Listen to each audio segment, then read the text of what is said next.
مصطفى من السويد. برمجنا المصعد بالحلقة الماضية عن طريق الطابق الأول والطابق الخامس أو الطابق الأخير، وقلنا أنه في الحلقة القادمة بدنا نبرمج المصعد بحيث ينتقل إلى أو يقف عند الطابق الثالث. لحتى نبرمج الأمر هذا خلونا أول شي نوقف البرنامج ونظبط المعطيات اللي عنا. x0 و x5 مثل ما مبين هون. x0 و x5 هي الطابق الأول، x0 و x5 عفوا. قلنا انه في حال ضغط على x0 و x5 يؤدي الى هبوط المصعد y1 نير. x4 و x11 هي الطابق الخامس، x4 و x11 مبين معنا من هون. x4 و x11 يؤدي إلى صعود المصعد y0 يعني المصعد إلى الأعلى. x12 هي حساس الطابق الأول، يعني في حال وصول الطابق الأول، في حال وصول المصعد إلى الطابق الأول شغل اللمبة، شغل لمبة المصعد. نجرب نشغل هون. لاحظ انه المصعد شغال لمبته لأن المصعد واصل عند الطابق الأول أوتوماتيكيا. وفي حال x16 اللي هي حساس الطابق الخامس شغل اللمبة وأوقف. طبعا هون أوقف المصعد، ريست، أوقف المصعد. y1 هي من الهبوط y0 هي من الصعود. وهون عندي x12 و x16 هي لفتح الباب، y2 هي لفتح دور. اوكي، لذلك هلا نحن بدنا نحاول انه نطبق الامر على الطابق الثالث. الطابق الثالث كيف بده يشتغل الطابق الثالث؟ نوقف البرنامج، بنحسن بالبرمجة لحتى نقدر نشتغل بالبرنامج بسهولة. عندنا x4 و x11 هي تابعة للطابق الخامس، و x12 تابعة للطابق الأول. إذا نجمعهم على بعضهم صار عندي x0 و x12 تابعين لبعض، x4 و x11 تابعين لبعض. بنحاول نحسن بالبرنامج بحيث كمثال انه في حال الانسان ضغط على x0 يعني الطابق الاول او x5 كما بين معنا هون ولم يكن اللمبة شغالة. يعني ليه؟ انه اذا كان المصعد في الطابق الاول ما إلى معنى يضغط الانسان على الطابق الاول. اذا في هالحالة بنقول وليس y3 في حال غير موجودة، غير شغالة اللمبة في الطابق الأول. y3 بنشوفها هون. ونفس الشيء بالنسبة للطابق الخامس، وليس شو هي اللمبة للطابق الخامس؟ وليس y7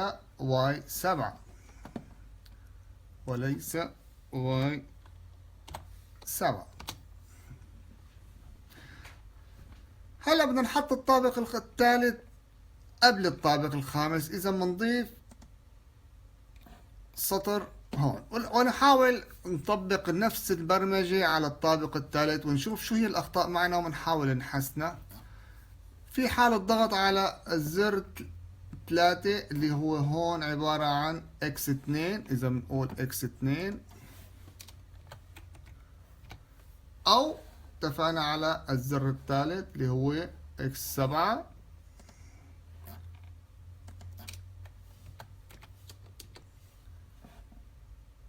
بما انه المصعد في الاسفل خلينا نقول له اذا الصعود y0 set y0. خلينا نشوف هالبرنامج بيشتغل بهالطريقة هاي. تشغيل، اذا نضغط على زر الطابق الثالث نلاحظ انه المصعد صعد، ولكن طبعا ما راح يقف لأن احنا ما اعطينا أي بارامترات لحتى يقف. سيقف في الطابق الخامس في الأعلى لأن تحقق شرط الطابق الخامس. x16 في عنا ريسيت y0 أوقف الصعود. طيب نوقف البرنامج. بنضيف بارامتر اللي هو فتح الباب للطابق الثالث. في عنا نحن في حال حساس الطابق الثالث هو x14، إذا بنضيف هون x14 في حال x14 بصير عنا فتح الباب. طبعا الطابق أو المصعد ما راح ينزل على الطابق الثالث إذا ضغطنا زر الطابق الثالث، لأن أعطيناه نحن بارامترات فقط الصعود وليس النزول. بنحاول نشغل البرنامج وننزل المصعد إلى الطابق الأول، نشوف شو بصير معنا في حال وصول المصعد للطابق الثالث بعد ما أضفنا هالبارامتر. نلاحظ إنه المصعد حاول يفتح الباب، ما بعرف إذا انتبهتوا على هالشي هذا. الصعود ما راح يقف هون، ولكن انتبهوا للباب كيف راح يحاول يفتحه. انتبهنا؟ إذا الباب كان راح يفتح، وهون أعطاني إشارة صفراء إنه وصل المصعد إلى هذا الحساس. طيب نوقف المصعد، بنحاول نحسن أيضا بالبرنامج. هلا التفكير المنطقي بيكون بهالحالة إنه في حالة المصعد كان في الطابق الأول، خلينا نحكي كونه نحن اتفقنا على الصعود، في حال كان المصعد في الطابق الأول وتم الضغط على زر المصعد الطابق الثالث، فرح نعطي بارامترات. هالبارامترات بتقول في حال الضغط على الزر 3x2 أو x7 ولم يكن الطابق في الطابق الرابع أو الخامس، كيف بدنا نعبر عنه ولم يكن المصعد في الطابق الرابع ولا في الخامس؟ بهالحالة هي نقول له المصعد صعود. كيف بدنا نعبر عن هالشي هاد؟ بنقول ليس الطابق الرابع x15 أو ليس x16، وبالتالي المصعد يجب أن يصعد. إذا بطريقة عكسية بنضيف سطر جديد فوق هذا وبنقول x2 أو x7 ولم يكن في الطابق الأول أو الثاني بهالحالة نزول. شو هو بارامترات الطابق الأول؟ x12 و x13 الطابق الثاني، وليس x12 أو x13. في هالحالة بدنا نقول إنه الطابق نزول set y1. نجرب البرنامج بهالطريقة. تشغيل، صعود، ما استغل البرنامج. شو السبب؟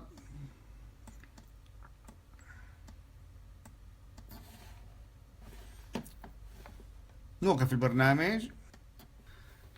إذا خلينا نعمل مراجعة ليش ما اشتغل البرنامج.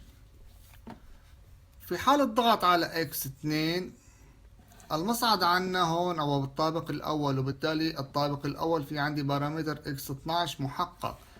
الضغط على x2 في السطر الرابع بتشوفوا إنه وليس x12، خلي المصعد يصعد، عفوا خلي المصعد ينزل هون نزول، ولكن هون في عندي أنا x12 محقق. إذا أنا ما فيني أقول له إنه في حال ليس، يجب أن يكون البرمجة عن طريق في حال x12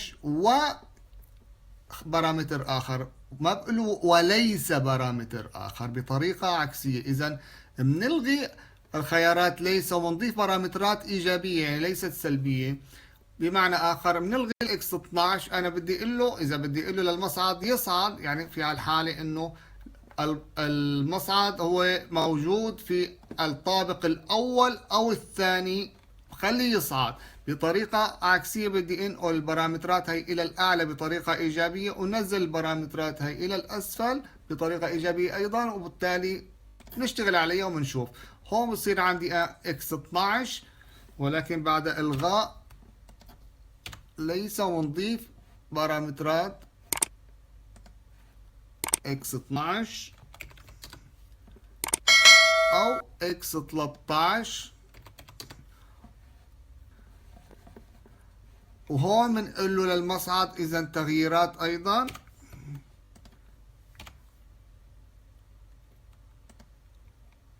x15 و x16، x15 أو x16 المصعد نزول. بنجرب البرنامج. في عندي المصعد في الطابق الأول، نجرب ناخذ الطابق الثالث. إذا تم صعود المصعد، طبعا ما راح يقف المصعد هون، معطينا بارامتر الوقوف. بنشوف المصعد قابل للنزول، نضغط على الزر 3 أو x2 بمعنى آخر. إذا تحقق الأمر، ولكن كيف سنجعل المصعد يقف عند الطابق الثالث؟ نوقف البرنامج ونضيف سطر أعلى الخامس، وبنقول له في حال وصول المصعد إلى الطابق الثالث اللي هو x14. إذا بنضيف سطر جديد للبرمجة x14. تشغيل اللمبة، لمبة الطابق الثالث هي عبارة عن y5. تشغيل اللمبة y5. وإذا قلنا إيقاف الصعود y ريست، يعني نعم y1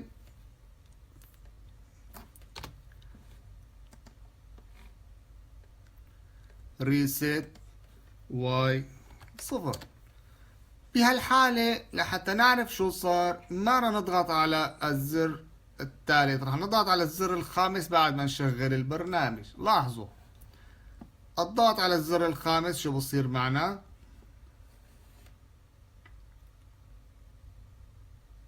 إذا يقف المصعد عند الطابق الثالث ولا يمكن أن يكمل. نضغط على الزر الخامس مرة أخرى. إذا أكمل إلى الطابق الخامس. في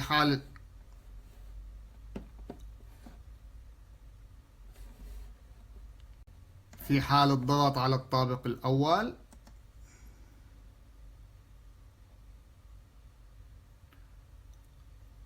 أيضا يقف المصعد عند الطابق الثالث مرة أخرى عند الطابق الأول، ونلاحظ أن الطابق الأول لم يستجب للموضوع.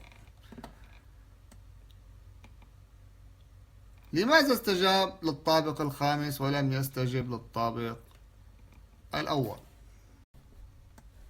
نقوم بإيقاف البرنامج وبرمجة الطابق الأول نقوم بوضعها تحت الطابق الثالث. السطر الأول والسطر الثاني هما للطابق الأول. إذن x0 و x5 و x12. يبقى عندي الطابق الأول صار في الأعلى x2 و x14 هو البارامتر للطابق الثالث. بنجرب البرنامج حاليا، بنشوف للطابق الخامس الطابق الأول سيقف عند الطابق الثالث، ولكن سنرى هل سيكمل بالضغط مرة أخرى. إذن مجرد تغيير ترتيب البرنامج أدى ذلك إلى حل المشكلة. لكن هل يكفي حل المشكلة عن طريق فقط تغيير الترتيب؟ نلاحظ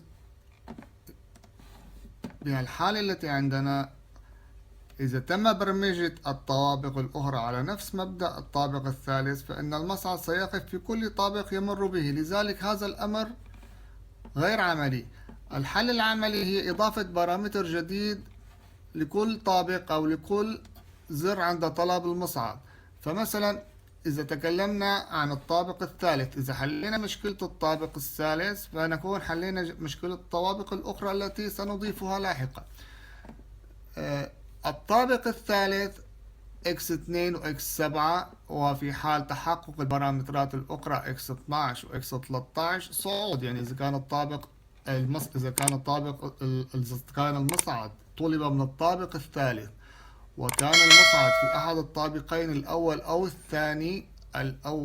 الثاني x12 و x13، فبهالحالة بنقول له صعود. ولكن يفضل إضافة بارامتر جديد لهذا الأمر. هذا البارامتر هو عداد. بنضيف عداد لهالطابق بنسميه C3 سي كاونتر، على اعتبار انه عداد وبياخذ فقط رقم واحد، يعني عداد لا يتجاوز رقم واحد فقط. وايضا لا ننسى انه العداد في عنده ريسيت. ما هو الزر الذي سنضعه للريسيت؟ الزر هو فقط عند وصول المصعد الى الطابق الثالث يؤدي الى تشغيل اللمبة. اذا نأخذ اللمبة،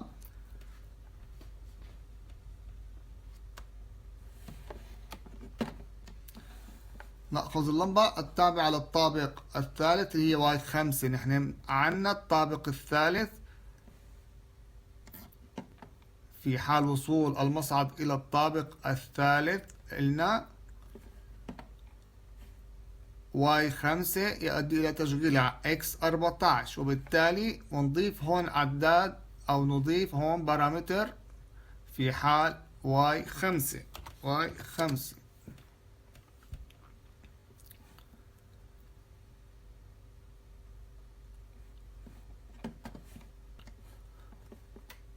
ولجعل المصعد يقف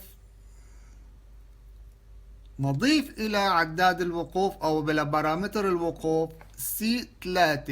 إذا نضيف هون في حال X14 و C3، بهالحالة سيقف المصعد فقط. بنجرب هذا العداد أو بنجرب هذا البرنامج ونطلب المصعد في الطابق الخامس.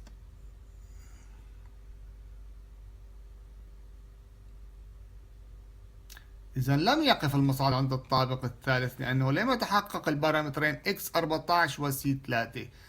أيضا عند الطابق الأول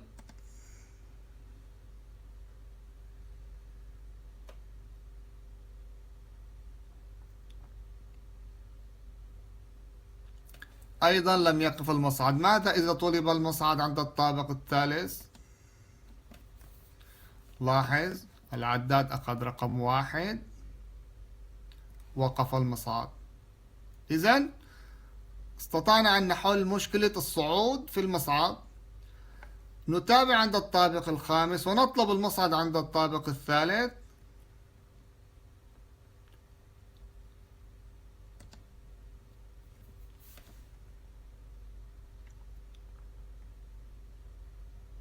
إذا لم يقف المصعد.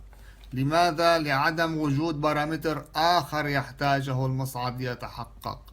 إذا هذا البارامتر نضيفه عند النزول لتحقيق ذلك. نوقف البرنامج، نضيف بارامتر الجديد عند النزول والذي هو أيضا عداد آخر، ولكن بنسميه C31 على اعتبار انه هو عداد للنزول. ايضا بنعطيه 1 فقط. الريسيت ايضا واي 5، ونضيف هنا X14 C3 او C31 وبنجرب البرنامج. صعود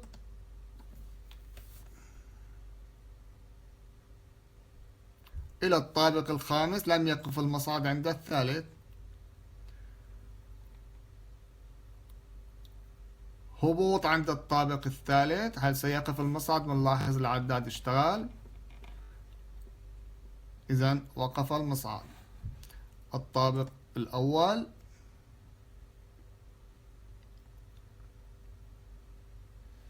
الطابق الثالث عند الصعود،